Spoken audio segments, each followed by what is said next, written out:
Good afternoon. My name is Blue Thundercloud McAllister. I am a poet and an author, and this is one of my poetry books called The Trinity Mourns.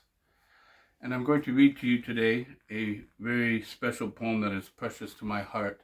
This is in honor of all the lost children of the First Nations throughout all of Canada.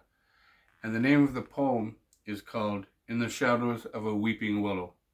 And this is in honor and respect and love for all the lost children that have been found. And one more thing before I continue. I am a Beaver Cree from northern Alberta. How can a man look in a mirror and face himself when he's lost so many hearts that were dear to him, with all the black crosses in a row, full of names of love from long ago? Now they are ghosts of the past, to an estranged man whose future that was cast in guilt and shame, of infamous fame, of an ostracized black sheep child. With more guilt and shame, pride takes another ride on the far side of the tracks, with lost pure love written in the names above, in the stars and heavens of God's sweet love. From an angel's hand to the book of life are the names I write and speak at night, when I pray for mercy and grace and love so bright in a heavenly kingdom of light.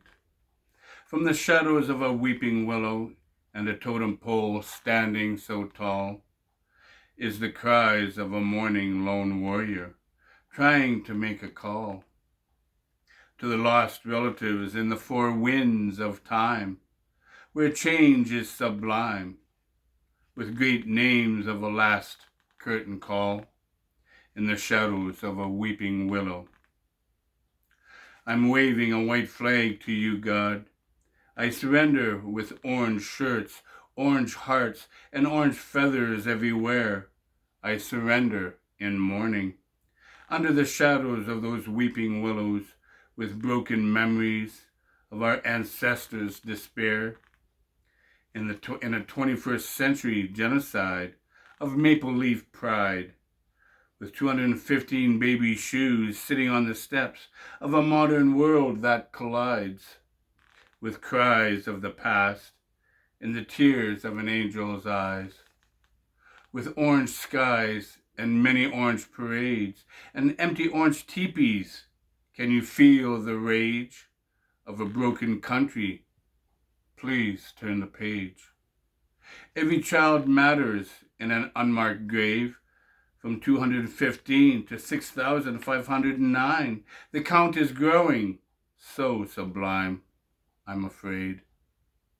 But who's to blame for Indigenous pain, and who's going to bear the shame of a black robe's reign of prejudice and pride, when the babies' voices cry out into the four winds and expose the truth from the roots in the shadows of a weeping willow?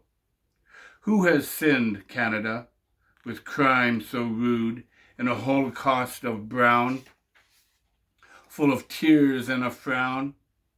Even the ground cries out. In the shadows of a weeping willow, I cried. Thank you.